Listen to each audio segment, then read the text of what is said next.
Ring my bell, everybody. Welcome to the Football Ramble preview show. Newcastle hosts the Gunners this weekend and Fulham welcome Manchester United. It's Friday, 3rd of November. I'm Marcus Speller. I'm Luke Moore. I'm Pete Donaldson. And I'm Vidushan Huntaraja.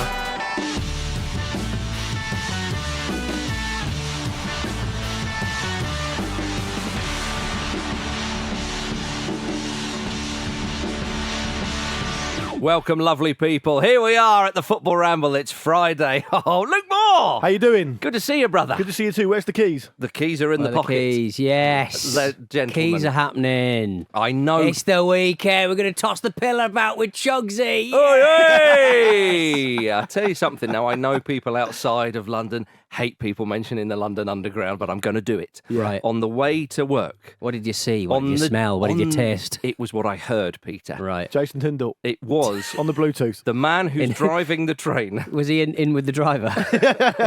I heard him on Friday afternoon on my way home. Yeah. And I heard him this morning. Yeah. With a very strong Jamaican accent, was saying every stop, hello, lovely people. Come on and have a lovely weekend. Good to see you. Nice. It's Friday. Nice. Keep the Friday vibes, everybody. You know it's right. He listens and to the would Ramble. finish with, yeah, man. Yeah. Yeah. That's great. Yeah. Lovely. Good. That's what you needed. Perfect. And that's kind of the role you perform here, isn't it? I'd say so. Yeah, train driver. Yep. Make sure we get to the right station. A little bit too exuberant. Remind people of the weekend. Yeah, and after a Consistently while, it gets tedious. Yeah. Very keen on patois as well, aren't you? Very keen. 2 digs from Donaldson today. Yeah, but you deserve it because you're late today. I was late today. It's all right. it. It's fine. You got to take it. Too exuberant, though. That's a shame. Yeah, fair Too enough. exuberant. You've That's gone all too right, isn't early. it? Oh, Yeah. sorry, everyone. Okay, well, let's bring everybody back down to earth with Newcastle United versus Arsenal on Saturday at tea time, Peter. How many goals are Arsenal going to score? I think this is going to be a really fun match. No. Jason Tindall. It was a big Tindall event last time, wasn't it? Yeah. Didn't Tindall get right up in Mikel Arteta's face? Oh, is that this one, right? He shook his hand first, and then there was... Oh, that's what it was, It was yeah. feisty. It was It a was. feisty It's one, Vish. basically the Spider-Man meme of 2 people pointing at each other, telling them to get back in the technical area. Yeah. Arteta should swipe left. Nice. Thank you. It kind of works. You know what I mean. Tyndall, the idea of a technical area of Tyndall, first of all, I think he thinks it should be called a Tyndall area. And A Tyndall area.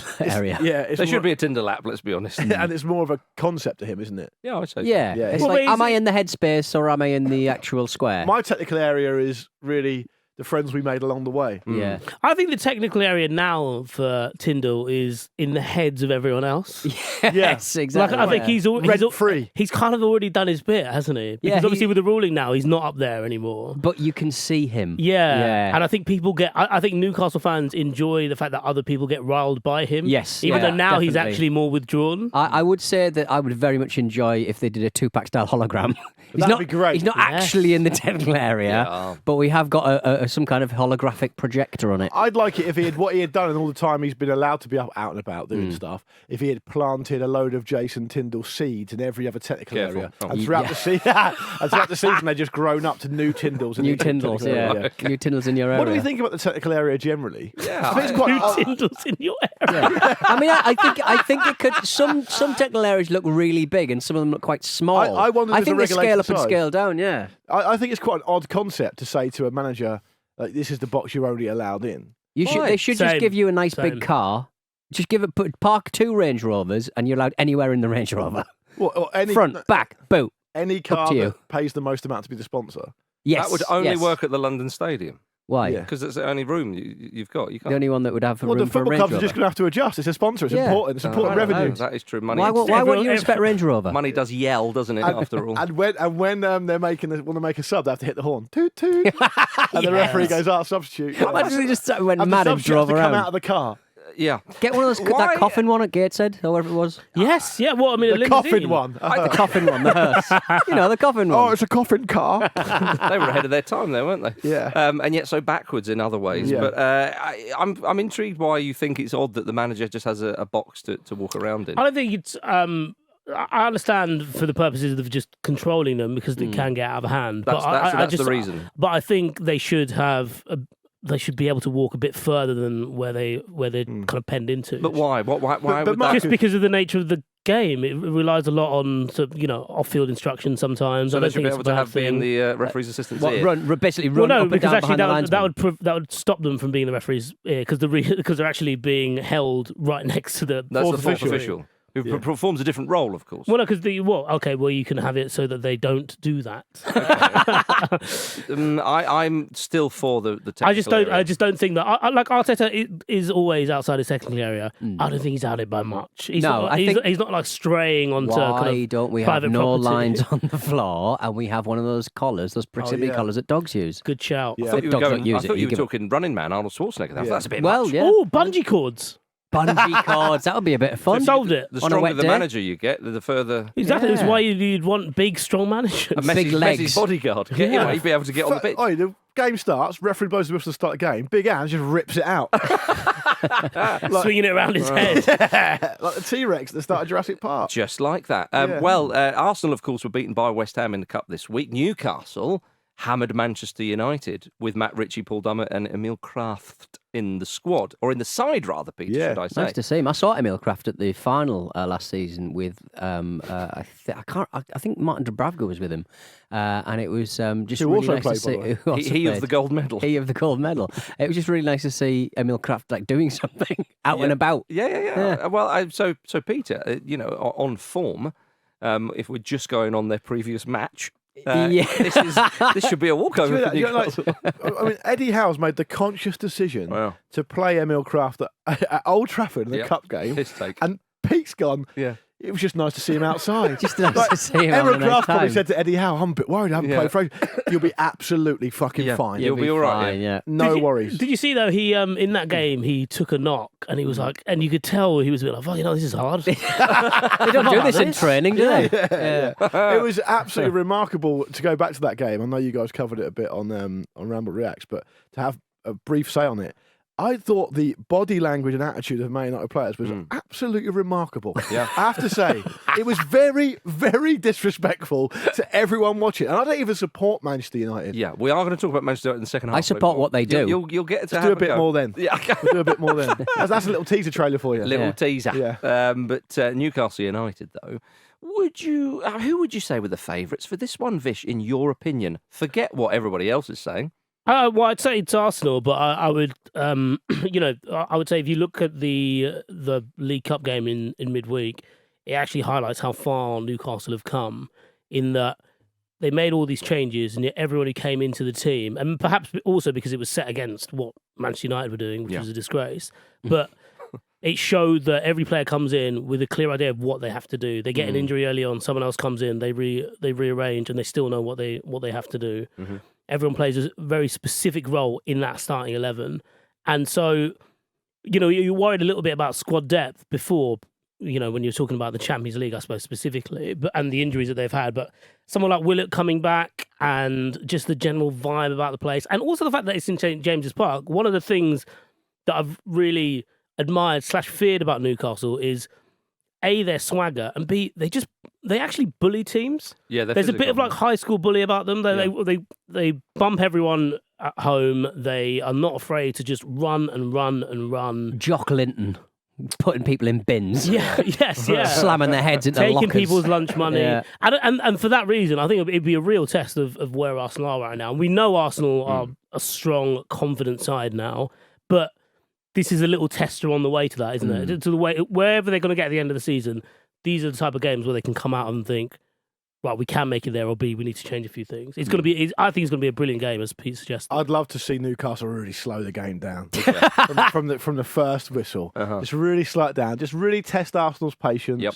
Just break everything up as much as they can, and then when they've got Arsenal kind of by the googlies, really show they can play. That's how they'll beat them. Was it Erik Ten Hag who was frustrated with Newcastle's time wasting? He's frustrated a lot. Yeah, He's no, I know. frustrated No. I think he should possibly be looking a little closer to home. Yeah, I don't think they're time wasting. They're just wasting time. No, but I think Newcastle were wasting a lot of time on throw-ins, which, I mean, he could complain about, but the reason they were wasting time on throw-ins or had throw-ins in the first place was because United kept passing the ball out of play. Yeah, well, no, I think this was to do with last season, but I forget who it was. But there's been some accusations about Newcastle. Oh yeah, I mean, but Newcastle last season were kings of time wasting, and they've not continued it quite so much. Because they've kind of got some ball playing footballers this season. Yeah. But I think they're not just shithousing, they're house shitting. Yeah, was that their defence? You lot of time wasting, but we're the kings of Yeah, Time with wasting. the pings of it, We yeah. are What doing do it you- what well, do you to be expect us fair. to do? We have signposted it. Yeah. Well, as we touched on after the match when we did Ramble React,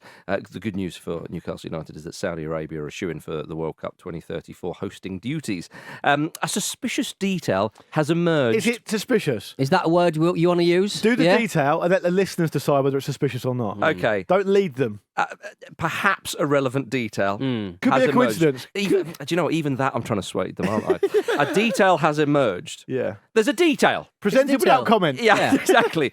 When FIFA announced on the 4th of October that the bidding process was beginning 3 years earlier than previously planned, 3 years earlier, right, there you are. Saudi Arabia submitted its comprehensive plan a whole 65 minutes after the announcement was made. Probably cobbled it together. Yeah. You What know do, what do we have here? What do we have lying around? Just take a We'll just we'll get some pencils. We'll make a little stadium. But It can't be that hard hosting a World Cup, can it? No. Should be able to knock that up in just an hour. You know what To be gets me fair- is, the annoying thing is, Luke, is that that they are swats. You know, Yeah. they've done their revision, they've done Yeah. their coursework early. I don't like it. They're nerds. It's an oven-ready World Cup deal, Oven-ready even deal. though only 4 of the 14 or whatever is required fair- stadiums exist. It doesn't take that long just to package up $1 billion in US cash, does it? And send it. That's the bit, isn't it? You've got to let the listeners empty your decide. pocket. Empty your pockets. What do we? Oh, brilliant. I've got to the point now where I don't actually care about libel from people.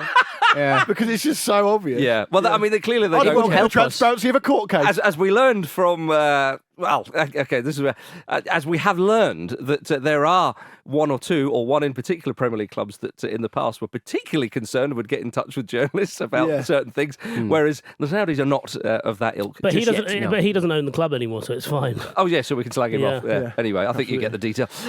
Yes, what a load of bollocks. Better news, though.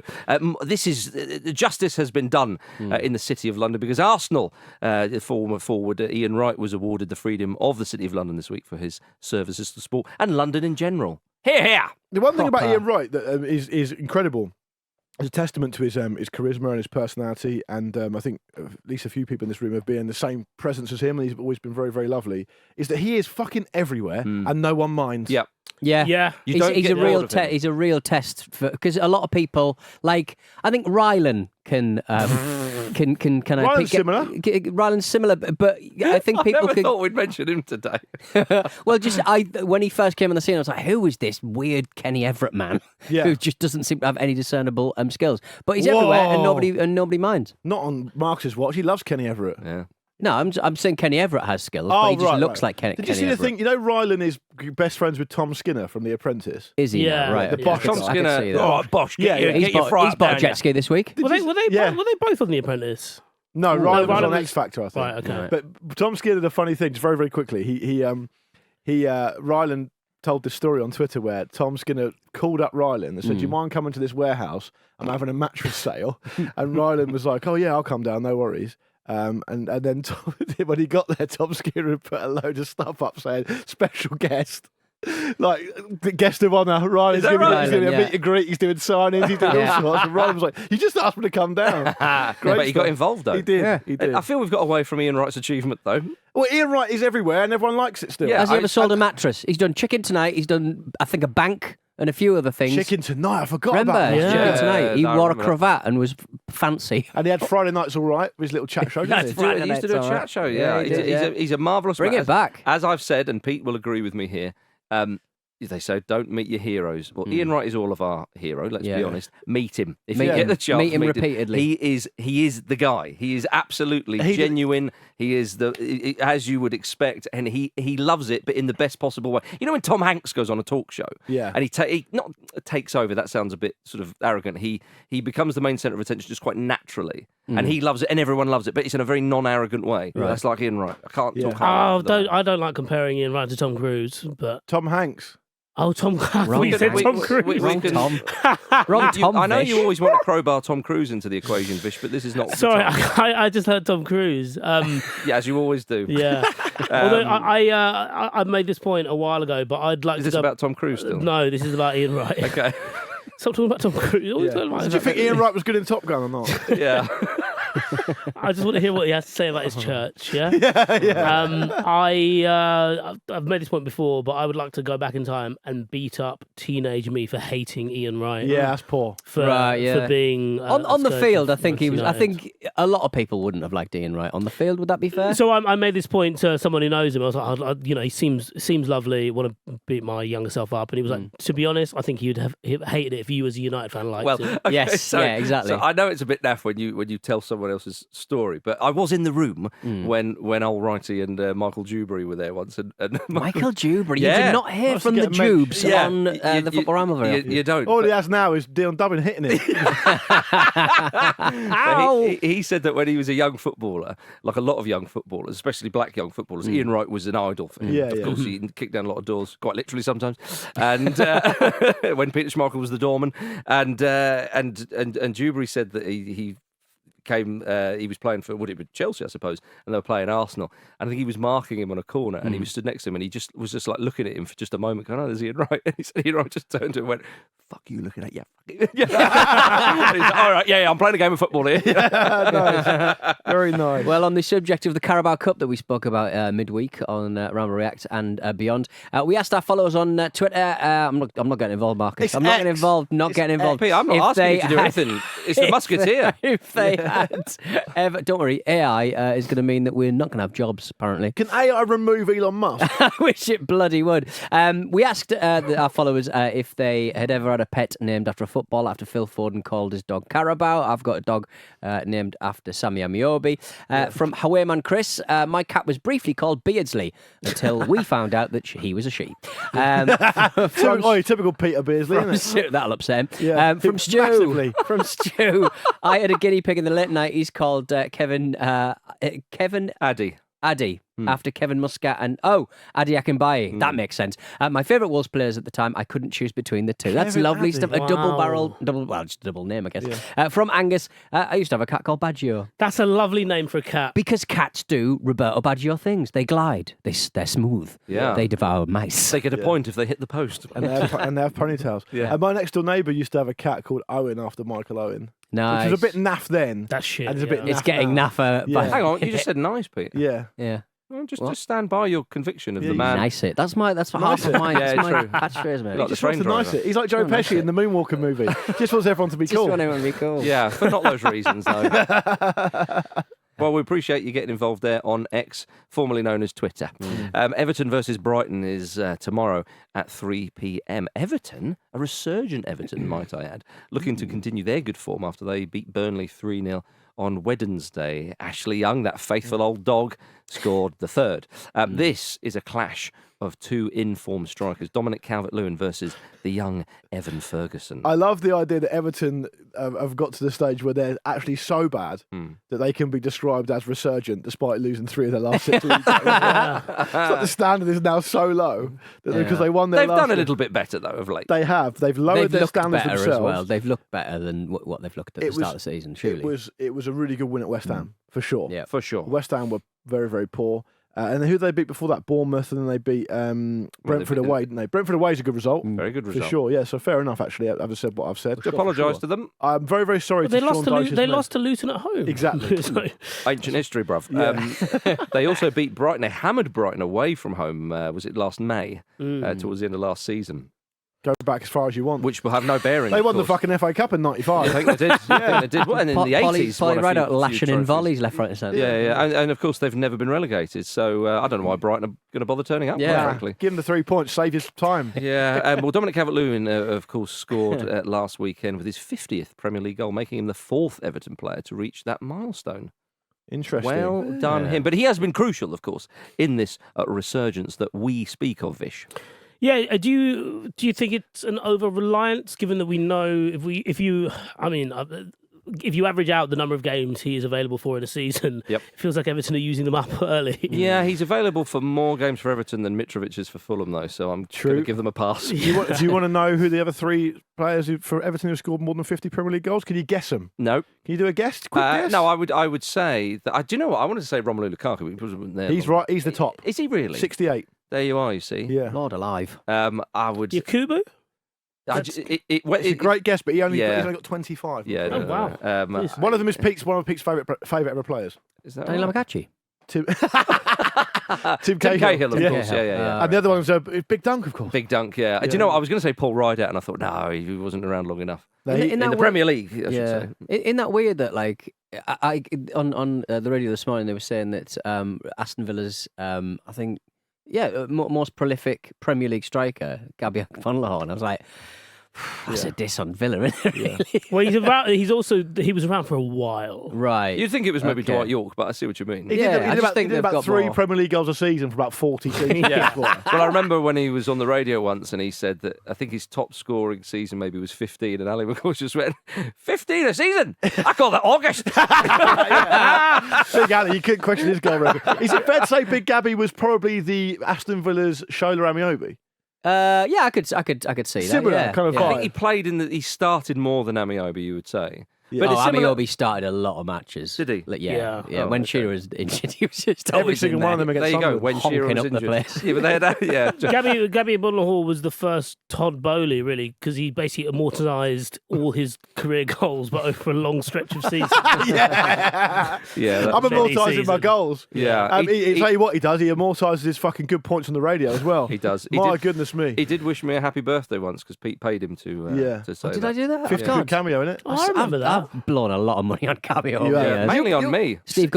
you did Sean Paul for Jules as well. for Jules. Sven for me. And Gabby Agbodelhor. Yeah. Who then referenced Sven. Yeah, that was basically it.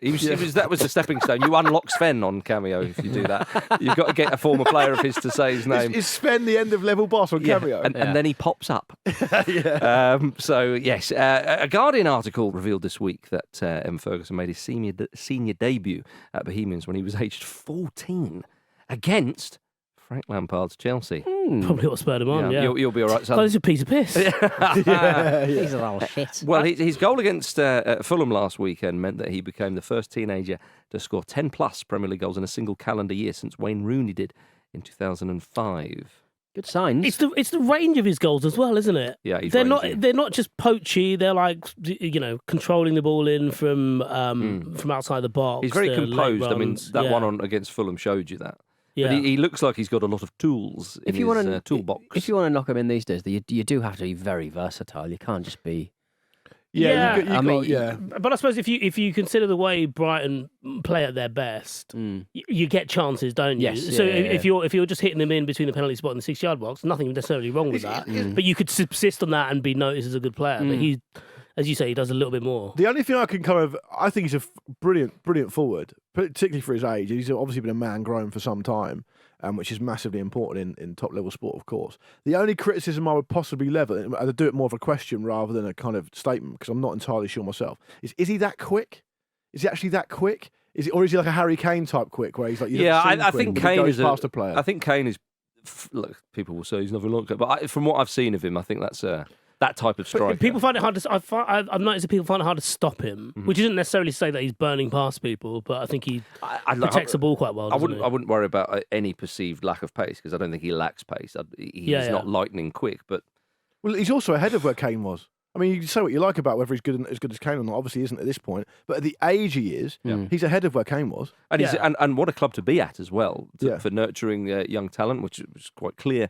But also the style of football and so on and so forth. And he'll play. Yeah, I think that's the crucial thing. As I say, the last thing I think the neutral want, certainly Brighton fans want, is for a bigger club to come in the summer and stick him in there. But tough. I mean, that is how football works. It is a bit more of a curious phenomenon than that, though, because if you see a player who stands out like that at a club that's perhaps not perceived to be one of the bigger clubs, that club's normally struggling, and they're a jewel in the crown, and it becomes inevitable. Actually, Brighton aren't traditionally a very big club, but they are doing very well. That's right. So it's much more likely, I'm not saying it's totally likely, but it's much more likely he would stay there longer, because he's going to say, well, I'm going to play in Europe, I'm going to win games, I'm going to get chances, as Vish says, and that makes that, I think that moves the dial a little bit. Which big club really need a striker and could do it? Chelsea. Yeah. Exactly. Expect a bid in January, Get everybody. my players in. 110 million, 14-year contract. Yeah, but it is kind of like Succession stuff, isn't it? It's just like, Yeah. let's make an offer they can't refuse. Yeah. Yeah, Because it's- there is a not like if they There's a number. There's a number. There is a number. Yeah. How do we get in touch with it? It was the last number we called. What did Speed Logan dial. Roy say? Congratulations on saying the largest number. Yeah. Yeah. Oh dear. Before we move on from this, did you see that former Everton legend Peter Reid will soon be, we assume, going for a drink with disgraced bastard Dominic Cummings? Well, first of all, Peter Reid is still an Everton legend. Not a former Everton Sorry. legend. A former Everton player, but very much an Everton legend, I should say. Yeah. I don't think Dominic Cummings is the legend of much other than his own lunch hour, is he? No. Is he allowed a lunch hour these days? But we know this because Peter Reid said to him on X, "Hard man, let's have a bevy." So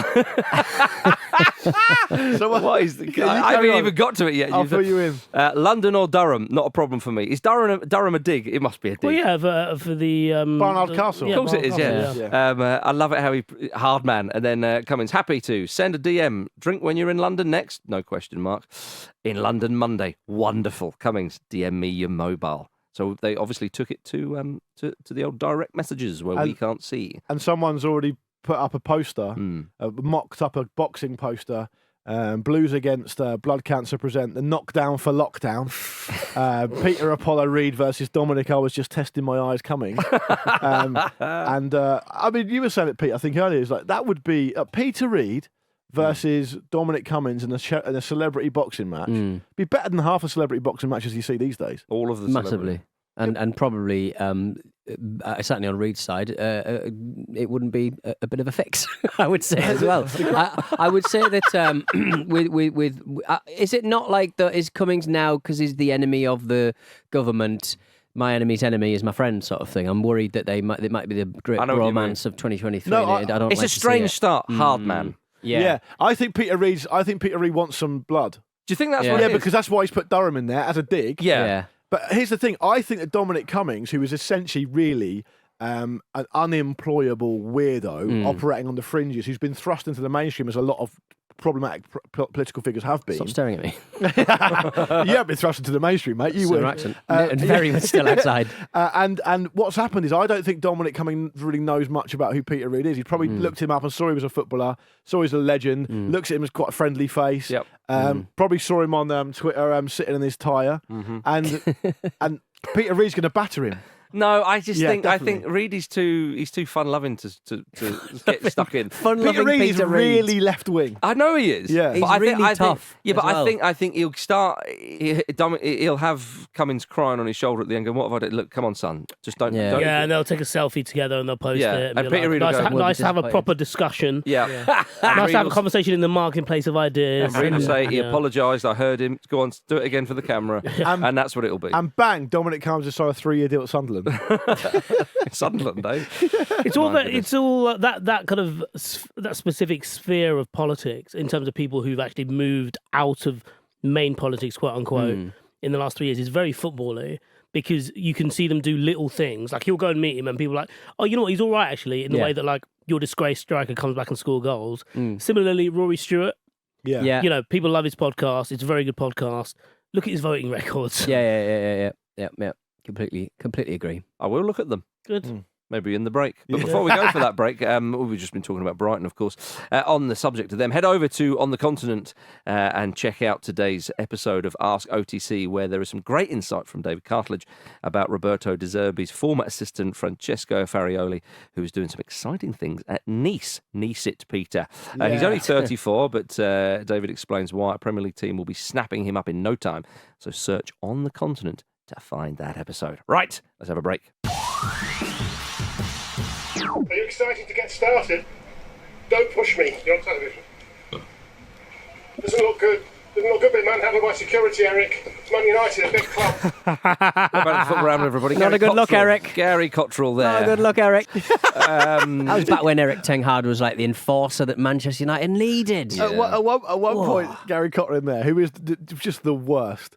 At one point, he said, Just been talking about Cummings. he said, it doesn't look good being manhandled by security, Erik. Man United are a big club. It's like love a it. weird What thing does that to mean? say. Doesn't yeah. look. Yeah. Does he say that if he's like chucked out of a club? Doesn't look good. No, it doesn't look good for you. No. Yeah. You're the one being chucked We out. are a big club, and that's Yeah. why we haven't got to worry about little scroats like you.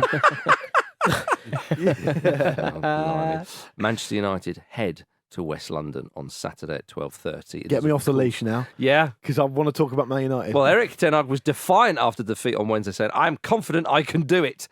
Let me do it. Again, that was just before Gary Cottrell was taken away again. Yeah. I can have him. At this moment, we are in a bad place, and I take responsibility for it, but I'm a fighter. I see it as a challenge. Incidentally, sporting manager Ruben Amorim is being touted as a possible successor to big Erik ten Hag. That'll sort it. Mhm. The rumours are circulating. Someone even mentioned Zinedine Zidane. Why would he want it? Exactly, yeah. Why would he want the hassle of that? But the fact of the matter is, Vish, you are hearing one or two names now. Now, it's probably just paper talk, but it shows you where Erik ten Hag is. I think a couple of weeks ago, people said, well, what will be this point of sacking the coach? It'd be ridiculous. That's not going to prove anything. Well, people are saying that the players are unhappy with how he's going about things. The Jadon Sancho thing has actually been a bit of a sticking point, reportedly, with some of the players. Do you think old Erik will be off soon? Probably. I feel like November, the Newcastle game in particular, was the start of quite a big month in terms of they got Copenhagen, FC Copenhagen midweek next week. They got Galatasaray away later on. There were a lot. Basically, United could be out of the Champions League by And the that end would of be big. November. That would be huge. League-wise, it's a little easier, but what does that mean anymore? I wouldn't be that surprised. Obviously, there's been a lot of injuries to deal with, but as you said, the fact that you're hearing names because someone within the club, as happens elsewhere, is basically positing the when the question is posed to them is, are you going to give them time? Mm-hmm. Yes. Are you looking at other managers? Probably. Yeah. That's just generally the way it goes. Yeah. I don't really see a way that it's going to change anytime soon. I think the sticking point about the players is while probably correct, is also a bit naff, really. Like calling out a guy, maybe he shouldn't have done it publicly, but he was asked about it and he was honest about it. Someone who isn't training well, someone who hasn't performed well, is not going to be in the matchday squad for the Arsenal game.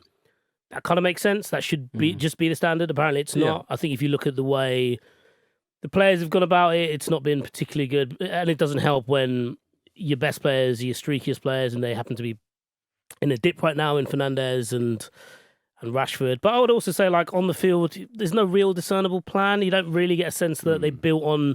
There was probably a 2-month period at the start of the year, February going into April, when it looked like something was forming. Obviously, they beat Barcelona. They get to the League Cup final. They win that.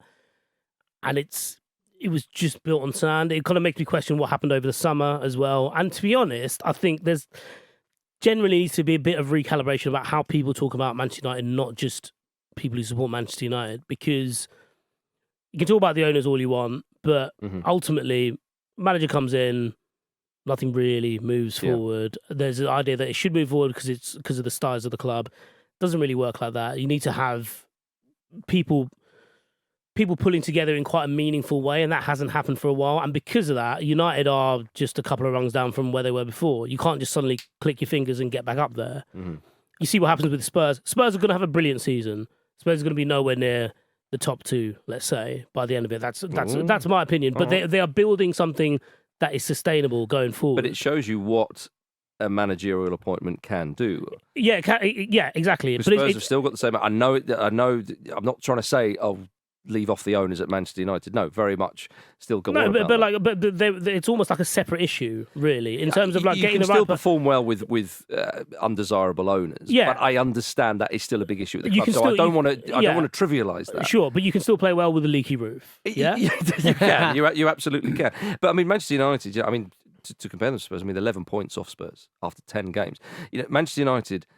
You say Spurs are not going to finish in the top two. But just before, because that's going to be taken out of context, especially just the way you're framing it there. What I'm saying is... No, I'm not taking it out of context. I'm trying to move it on. Sure, but what I'm saying is it takes time to get there, and United have just like never even got near the step that Angie has in the first 3 months of course, taking over at Spurs. And so with Manchester United, what I'm saying is, you were saying Arsenal, the Spurs won't finish in the top 2. Fair enough. Manchester United at the moment are not going to finish in the top 4. They could go out of the Champions League in the next month or whatever it would be.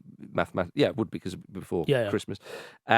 It's all ifs and buts at the moment, but that, I would say, maybe not going out the Champions League, perhaps. But I don't think many people would back them to finish in the top 4. Compare it, as I say, to last season, as we have done so many times, and other people's. I mean, forget they got to an FA Cup final when only beaten by the best side in European football, without a doubt.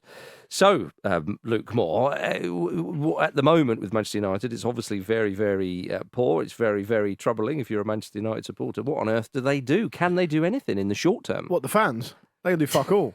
Well, they do nothing. Okay, but at the club, Pay for your ticket, get rained on, go home. What I find remarkable, even if there's a roof, you still get rained on. What I find remarkable about it is the kind of the beast that is Manchester United. Yeah. That you can talk about a team who've won 3 of their last 5 games, and it still feels like a massive crisis, and it feels like the direction of travel. the direction of travel for United is one where now it looks like, in the manner of their 2 defeats they've just suffered, now everything looks like a tough game. If you make it, and you contextualise it around them going to Craven Cottage this weekend, it's a massive opportunity for Fulham, and any team worth their salt in this kind of opportunity to play a big scalp, they smell blood and they go after it. And if they can do that, United have got Copenhagen away in the Champions League. Stakes are high, as you've already said, and they play Luton at home. I mean, it's impossible, for me at least, if they limp into the game against Luton and Luton don't win at home to Luton, he can't stand the job. Well, he can't. On that chat with the Champions League, got to go away to Galatasaray. Yeah, and they'll be up for that. And they've got that's to play after that, though. Yeah, and they've got to play Bayern Munich as well. So is it also the Copenhagen game? Copenhagen's record at home is very good. Yeah. Oh, they'll fancy it massively. And I think you're going back to some of the things that Vish said, and he didn't say it specifically today, but he has said it before, is the idea of the environment the players are in. What environment? And so when you talk about the ownership, and you talk about, as I said, the direction of travel, and we heard Gary Neville and a couple of other people after, I think it was after the City game, talking, I think it was Carragher, just goading him or whatever, talking about why the ownership is relevant. I think it's relevant because, of course, the ownership of a club isn't really necessarily going to affect how a team plays on the day necessarily, right? I think we can all kind of get on board with that.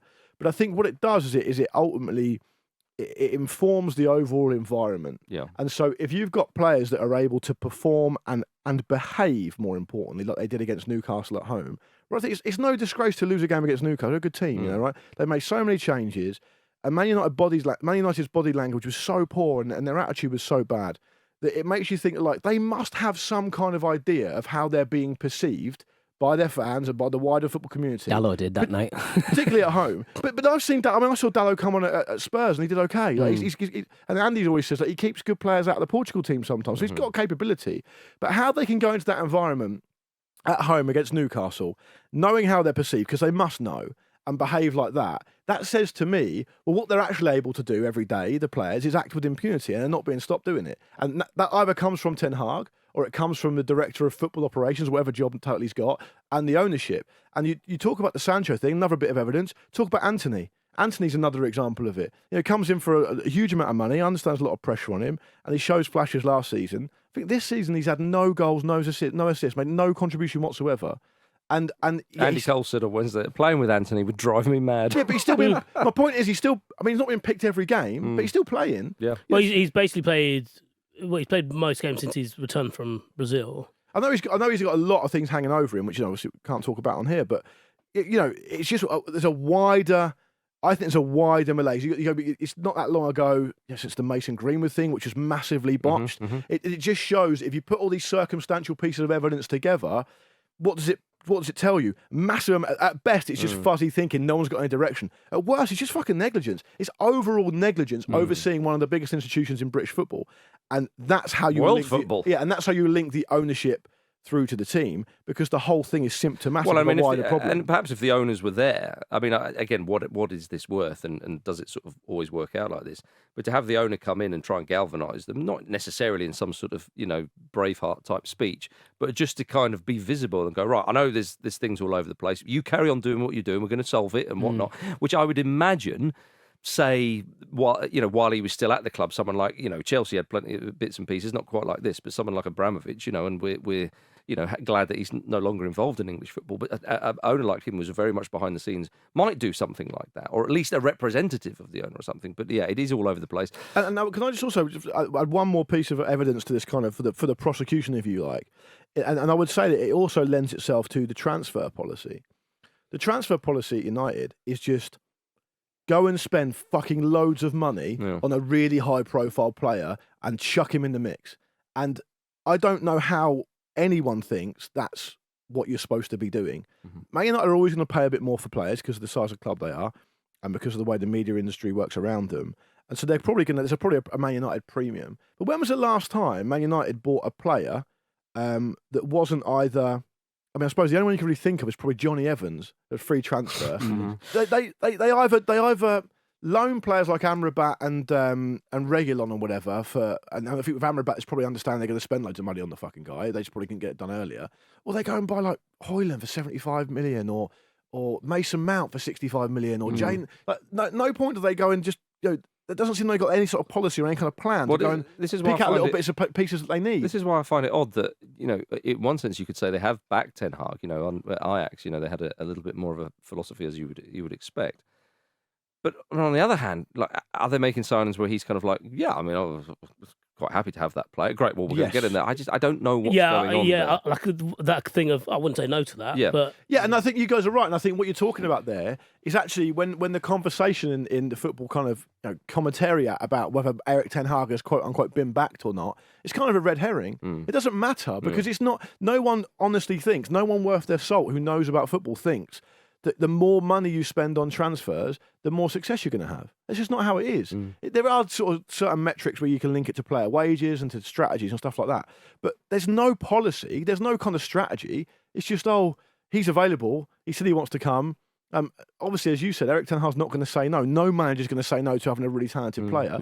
But is there any thought about how they mix together? Well, one of their big signings, of course, Casemiro, picked up an injury on Wednesday, so he won't be playing, according to reports, in this game. So if that is true, and if it is the case, then João Palhinha will be going, thank you very much. Yeah, and Marcus, I will boss that midfield. I think João Palhinha would have said that if Casemiro was. So from the point of view, you're much closer to how Fulham have been playing, Marcus, than the rest of us. Are they going to see this game and the opportunity and go, we've got a real chance here? What was pleasing about the second half of the Brighton game when Fulham came back and drew 1-1 is Fulham started to play a bit more on the front foot and started to press higher. And last season they did that so well that you saw it. You were there. I know it sounds stupid going back to the first game of last season, but I think Fulham surprised a few teams where they played in that Liverpool game. Yeah.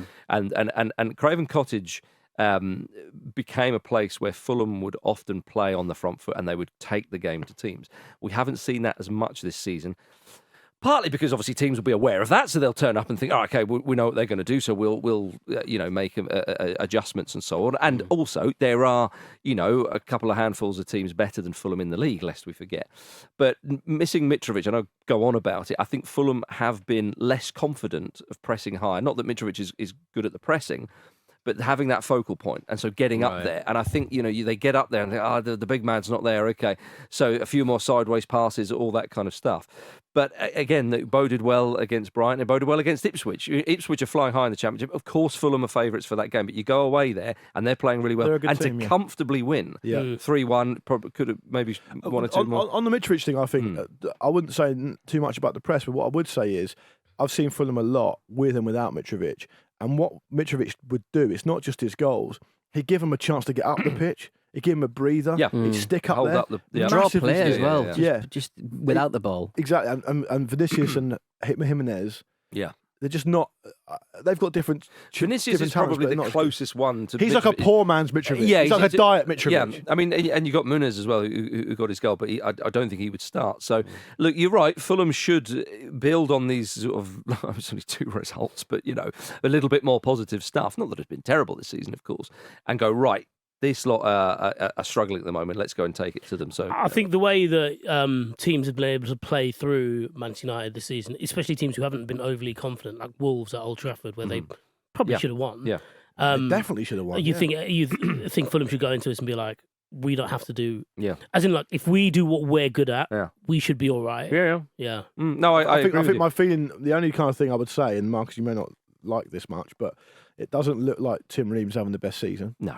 And Calvin Bassey's not started very well. Mhm. And they're both probably going to start centre back, right? And then you talk about Polina, but Polina's only really going to be able to do what he can do in front of them if they can do their bit as well. Mm. And I think that to me, there's a part of it that just feels a bit tailor made for Højlund to batter them around and get a goal. You know, Yeah, look, Manchester United, lest we forget, are going to be favourites for this game. You know, so we can chat away here. But if I mean, you make a fair point there. I don't know if that would be the centre back partnership, but it could be. You know, injuries willing. But Fulham do have a little bit of pace on the break. If Willian's in the side, Declan over Reid, the Fulham fans love that little chap. So anyway, we shall see, of course. We mentioned very, very briefly Ajax earlier, and we're going to mention them again because old Erik ten Hag, I mean, if you think things about Manchester United, his former club Ajax, so it's just a trail of destruction. Well, I think that's what he says. frankly. He sort of says, if I live Man United, what's going to happen? I pray Ladelu. I've got to stay. I'm taking the router with me. Well, reports emerged yesterday that the former Chelsea and Barcelona assistant Henk ten Kate, forgive pronunciation, was approached by Ajax for the interim job.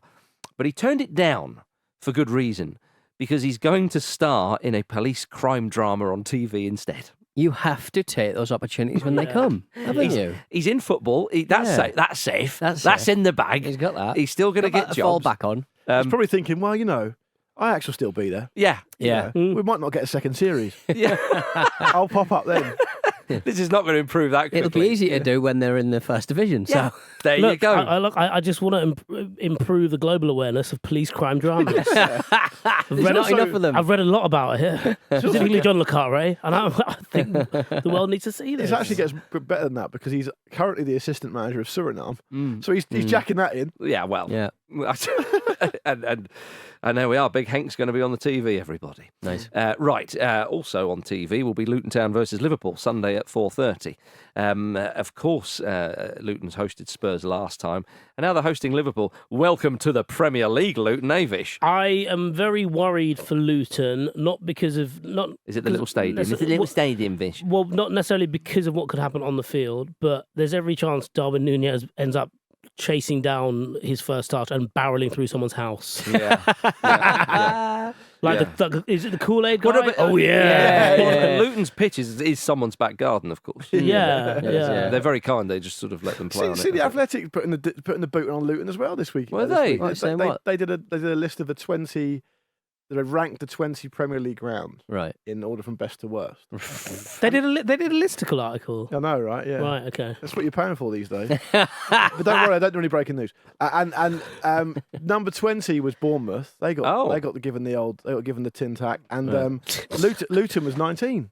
19. Luton was 19. For the last time they've just come back into the Premier League. What was their It's argument? a bunch of exactly? absolute boffins. Poor old Let me Bournemouth. guess. Crunch some numbers. was top? Third Spurs? bottom was Brentford or something. I can't remember, Was it? but Right. Spurs. I'm was not now with the new stadium. Spurs was number one. Going back to The Luton transport versus links. Liverpool, Please. it reminded me, I'm old enough, sadly, to remember that little period of a few years where Luton and Liverpool played each other quite a lot in the Cup. I don't remember it myself. I remember Xavi Alonso scored from his own half. I remember it well. They won. Oh, Xavi Alonso. I thought you were talking like early 90s, late 80s or something. You I did remember say, Alonso. I said 15 years ago, didn't I? Did you I really? think so. Maybe you weren't goodness. listening. That's was that the Steve McNulty era?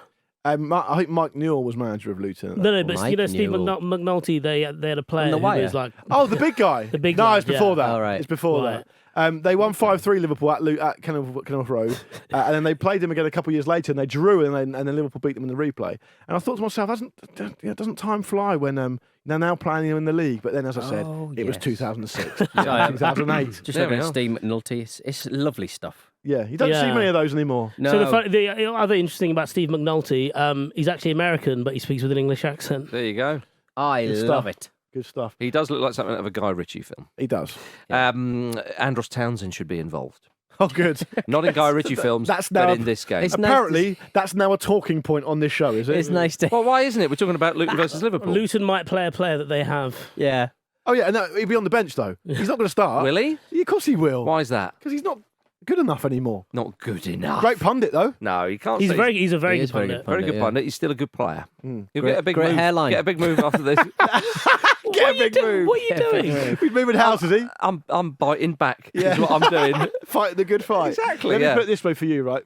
You put it that way. Fulham are playing Man United this weekend. We talked about We that. have talked about that. Would you be happy if Andros Townsend started against Man United for Fulham? Well, no, because it would be against the rules. This is We against could the get a rules. points deduction, you fool. And we respect rules Honestly, here. Luke Morris, That would be funny, I wouldn't do it? not understand. In some you kind at of times. weird sort of anti-Premier League sort of protest, you just feel that a player just was completely ineligible. I think that's the future of football, freelance players. This Yeah. this is the type of game where the aforementioned Darwin Nunez could have an absolute stinker. Oh, yeah, he missed 14 chances. Yeah, and Luton battle for a draw. Including What a does that penalty. just mean? Can anybody see Luton getting anything out of this? Luke, Absolutely fucking no way on earth. Luke, you that could be clipped to come Monday. You The problem is he does get quite a lot of predictions right, and it upsets me more than it'll ever upset you, Marcus. well, I don't hate the man, Peter. Marcus just doesn't acknowledge them. It's time for this. Dean Smith also says you're an encyclopedia of football. What? An encyclopedia of football. I don't know what that means. Marcus Speller, stop swearing at Vish because that is cruel. Look what Vish has written on his paper at me. Nothing yet. No, I think what did he write? What did he write? Go on, hold it up. No, other side, please. Other side, turn it over. I can't really. Oh, it's a bad word. It was You upside were down. I very, very couldn't find fortunate. it, I'm though. even agreeing to fucking play this again after last time. Yeah, come on, well, come you on. know. You must have been disappointed on my behalf, Marcus. Very Pete means business. He's pulled out his pocket square. Pulled down my pocket square. Right, it is a simple game of categories. If you go too slow, you're going to be hearing Gary Neville's orgasm, which will leave you 7 seconds. Official game archivist, Jimmy to the B. If Marcus wins today, he will have held the lineal title longer than everyone else combined this season, 6 weeks. So let's get started. The treatment I get, though. What? Last time I got completely fucked. You lost. Get over it. I think it was, yeah. Vish, Fire away. Let's kick off with round number 1. Teams that have beaten Pep Guardiola's Man City in the Premier League since he took over in 2016. There've only been 15 teams. Fuck you, that's amazing. What That a is stat. good. Teams that have beaten In the Pep Premier League Guardiola's only? in the Premier League Okay. only since he took over in 2016. Let's kick off with you. Manchester United. Manchester United 5 times. Liverpool. Liverpool 4 times. Arsenal have done it. Arsenal have done it once. Spurs. Spurs have done it 6 times. Wow. That's impressive, isn't it? That is Really good, good, isn't it? yeah. Wolverhampton Wanderers. Wolves have done it 3 times, yep. I think that Newcastle. They certainly have once. We. Bonjour. Bonjour. Bonjour, Vish. It's Torres to give Chelsea a place in the Champions League final. Their headline has been written. Southampton. We got there just. Are we counting that? I Yeah, thought yeah, it was that at the was start. good. Okay, It was in time. okay. It was in All time. right, fair dues, fair dues. Yes, Southampton have done it once, correct. Well done, Well Vish. played. Marcus. Not easy under that pressure. Yeah, it's good. Crystal Ooh. Palace. Twice. Correct. I've got a feeling that tonight's gonna be. I'm gonna take a little bit of a flyer here. Right. I think Burnley might have done it. Ooh. Not on the dice. I thought on the dice. Not one of the B's, How many unfortunately. teams do we have left? I don't know because nobody's been crossing them out. I'm not going to try and count. Um, But there were 15 when we started. That says probably 5 left. It's Torres to give Chelsea a place in the Champions League final. Their headline Liverpool. has been written. 4 times. No, he's already said it. He's already said Oh, it. have you? All right. Well, all right. Well, I don't know because I can't see they're not crossing off. You could just listen to what's being said. I've got to do the buttons. The red ones are the ones that have been done. It's not showing up on here. So Oh, I was updating it. yeah, no worries. All good. All good. Don't worry. Yeah, Liverpool. To be fair, if I didn't hear it, Right. Pete didn't hear it. You what? If I didn't hear it, you didn't hear it. Why? Sorry, because he's already chosen it. Marcus already had Liverpool, unfortunately. So there you go. Can I have another one? Marcus. Leicester City. Leicester City 3 annoyingly. times. Luke Wait- had that one by the sounds of things. No, I didn't. But I know Marcus's face when he's got it. Yeah. Well, I And did it's- smile and wink at It's you. very infuriating. his nipples start to leak. It's like the it's like yeah, and it's also like the equivalent. Do you know what starts playing in my head? The Bayern Munich can.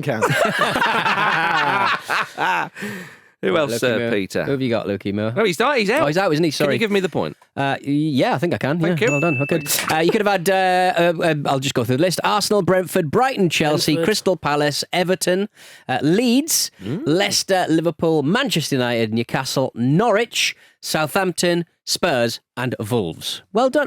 Guys, I'm really proud of you all. Yeah. And well done, Marcus, for winning that round. Whatever I do, I never get a point. I didn't go for Chelsea, but I should have, yeah. It's Chelsea, yeah. Yeah, I should have. All right, next round, kicking off with you, Marcus Speller. Oh. Forbes' top Oh, 20. Oh, God, Forbes. Forbes' top 20 most valuable football teams in 2023. Forbes' top 20 most valuable football teams Worldwide? for 2023. Worldwide. Worldwide. Baby. Mr. Worldwide, baby. Real Madrid. And don't tell me A that's safe wrong. bet. A safe bet, but they're not that high on the list. They're 18th. Blimey. Yeah. Blimey O'Reilly. It's not in order of finance. it's in alphabetical. They're Oh, very high. I think they might be top. There's a clue. There's a clue. So, yeah. Lovely stuff. All right, Luke. I'll go with Manchester United. Manchester United, £6 billion. Manchester City. Manchester City, 4.99 billion. Chelsea. Oh, it's a cheeky 3.1. Presumably Liverpool got to be in there. Liverpool in there, 5.29 billion. Arsenal. Arsenal, 2.26 billion. Barcelona. Oh Barcelona. no, they're nothing actually. Yeah, no, it's the value of the brand. Oh yeah, yeah. They're nothing. They're nothing. It's actually. not real money. Yeah. They got a lot of that. Otherwise, that would be better for them, wouldn't it? 5.51 billion, Marcus. Ooh. Well done. I'm going to have to suggest that Bayern Munich are in there. Yeah, sure. They're in there. 4.86 billion. Tottenham Hotspur. Tottenham Hotspur are in there, Yeah. sneaking in with 2.8. I like this one. It's good, isn't it? Yeah, it's good. It is good. Good Atletico round. Madrid. Ooh, 1.54 billion, correct. Well done. Get in there. So I had two flyers, and that was one of them. The other Right. one I had was Juventus. Yeah, I had them. They are in there at 2.16. Yeah, Juve are in there. Juve Come are on. in there. Come on, bruv. The old How lady, many- there can't the be rich many old lady There can't be that many in left. fineries. Rich old lady. Yeah. PSG. Yeah, surely. PSG, 4.21. Ooh. Uwe Rosler's teams. There's a strange one in here. There's a strange one under there. Yeah. There's a strange one. There's There's an egg under there. There's an egg under there. It's AC Milan. Ooh. I'm not confident with that. Oh! 1.4. There you go. 1.4. Get the Very Mercenary in there. Oh, now it's getting tough, isn't it? Yeah, it is. Getting It is. tough now, It is, baby. baby. Um, There's a couple of really interesting ones in. I like it. I'm gonna go for Borussia Dortmund. Do you know what? I thought about them. I did think that. But they hate money. Yes. 1.93 Not billion. that much, though. Not that much. We must be running out of that teams. Oh. What do we have so far? Do-do-do. I've never been in a round this long. I'm still alive in the round. It's a live round exercise. It's Torres to give Chelsea. Oh, Inter Milan. Into my land, my lord. That was the one I had. 1.03. I've got nothing written down. So we're all even now because you Yeah. started. I did Yeah. start, yeah. He started it. We're all on mate. fumes now. I've got nothing written down either. Most valuable brand names, you say? Give him the button. Nah, don't It's do Torres that. to give Chelsea a place in the Champions League final. The headline Roma. I'm not confident with that at all. I wouldn't be either. What year was it? 2023. 2023. I'm gonna stick it out. I'm gonna here. go I'm for- gonna stick this out here. There's no way Roma were going to be in there. Do you know what? I might What's go that? for Aston Villa. I'd be surprised. You'll be surprised when you see a lot of the other ones. To Vish, be you get honest. one right, Vish, you you win. get Give it no one. more clues. West Ham. 1.8. Oh, Vish! Well done, Vish. Fair Winning play, that. fair There are play. some stonkers on this London list. Stadium. That's what I Yeah. thought. AC Milan, Arsenal, Atlanta United FC, Atletico, Barcelona, Bayern Munich, Chelsea, Crystal Palace. 806 Yes. million. Flipping Nora. Yeah. Dortmund, Inter Milan, Juve, LA Galaxy, LAFC, Liverpool, Manchester City, Manchester United, PSG, Real Madrid, Spurs, and West Ham. Wow. Crystal Palace in there. I think we did like pretty that well lot. then. Yeah, I think you did Not really, too really bad. well, to be Yeah. honest. All right, Yeah, Lukey. for me, the end result is the same. Oi, Force the tiebreaker. Here we go. Yeah, Come on. force it. Come on.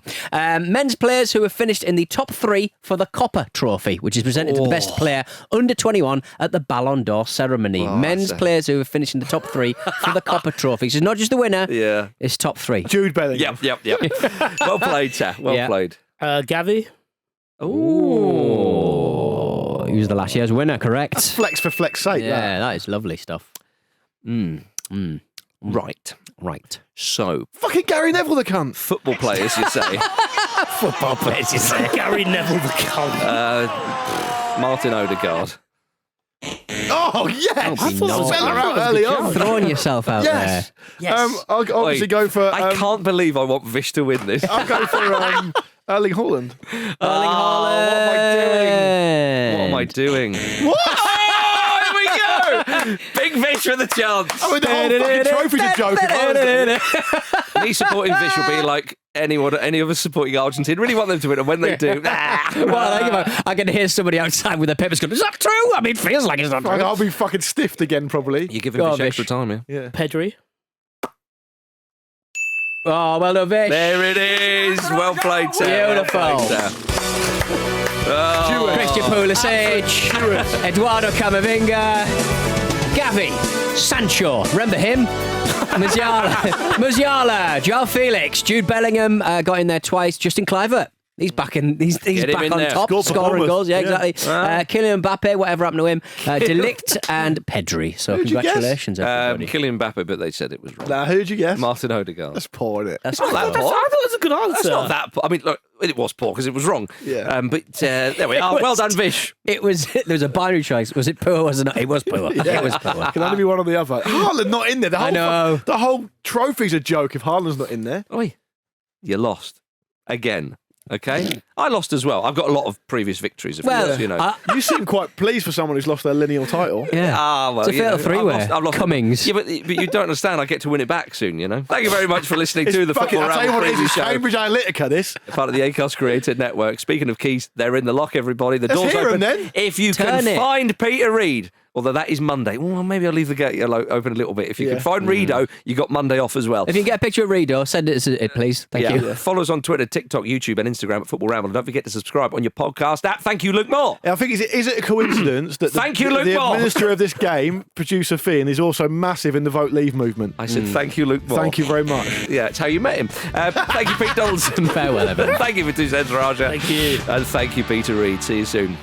Cheers for watching another fantastic clip from the Football Ramble podcast. Make sure you click like on this video and subscribe to the channel, which means you will not miss a single upload.